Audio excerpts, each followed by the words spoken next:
Dès janvier 2010, les autorités du Limbourg néerlandais imposeront à chaque visiteur de coffee shop l'utilisation d'une carte de membre.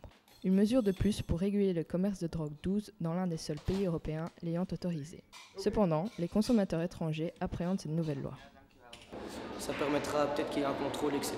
Maintenant, j'espère qu'ils nous permettront encore d'aller dans ces coffee shops. Ça dissuadera peut-être certaines personnes, des plus jeunes, en se disant que voilà, s'ils sont fichés, ouais, ils auraient peur. L'introduction de cette carte de membre obligatoire vise surtout à réduire les nuisances liées au tourisme de la drogue. Ces nuisances sont surtout ressenties par les villages situés à la frontière belgo-néerlandaise. D'abord, il y a la circulation, les problèmes de circulation, donc des vitesses vraiment trop hautes, des actions dangereuses.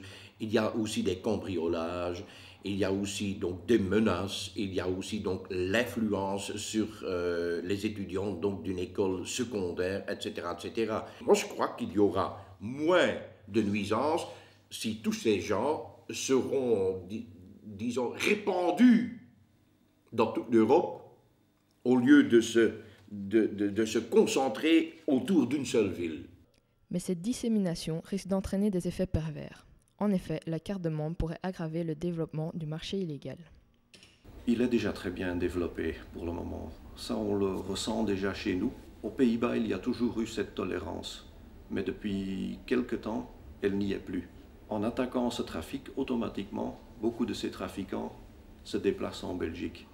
Et de là, nous, on est plus confrontés maintenant à ces problèmes de nuisance par le tourisme de la drogue chez nous. Un tourisme qui pourtant rapporte gros à la ville de Maastricht, même si les dirigeants ne souhaitent pas s'exprimer sur le sujet. The people who visit the coffee shops in Maastricht, outside the coffee shop they spend 140 million euros each year, which is an enormous amount of money, and they provide 2,400 full-time jobs. Le manque de cohérence de la législation belge sur la consommation de drogue douce irrite les patrons de coffee shop néerlandais.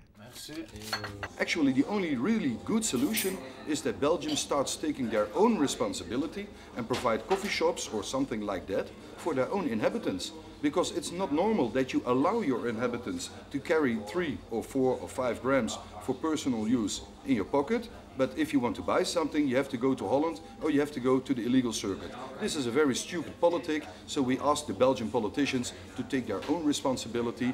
Des recommandations qui peinent à être entendues par les autorités belges et qui risquent de très vite partir en fumée.